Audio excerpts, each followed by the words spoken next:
Hər üç şəkildə eyni düzgün üçbucaq, kvadrat, çevrə və bir-birinin üzərinə qoyulmaqla 3 müxtəlif fiqur alınmışdır. Fiqurların hündürlükləri uyğun olaraq 18, 17 və 19 cm olarsa, çevrənin radiusunun uzunluğunu tapın. Gəlin bu fiqurların hündürlüklərini göstərən düz xətti çəkək. Hər üçünü də çəkdik.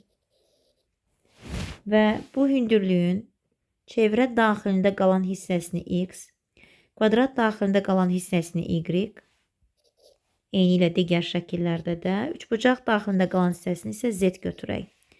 Onda x plus y bərabərdir 18, y üstəgəl z bərabərdir 17 və x üstəgəl z bərabərdir 19 alarıq.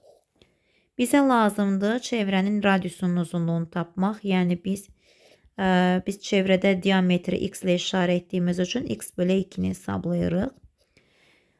Gəlin bunları alt-alta toplayaq.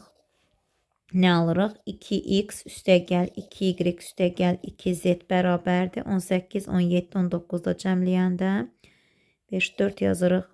2 yadda 54 alırıq. X plus y plus z bərabər hər tərəfi 2-yə böləndə 27 alınır. Əgər y ilə z-in cəminə 17 yazsaq, x bərabərdir 27 çıxılsın 17, yəni 10 alırıq. X 10-dursa, onda radius 10 bölü 2, yəni cavab olacaq Y variantı 5 cm.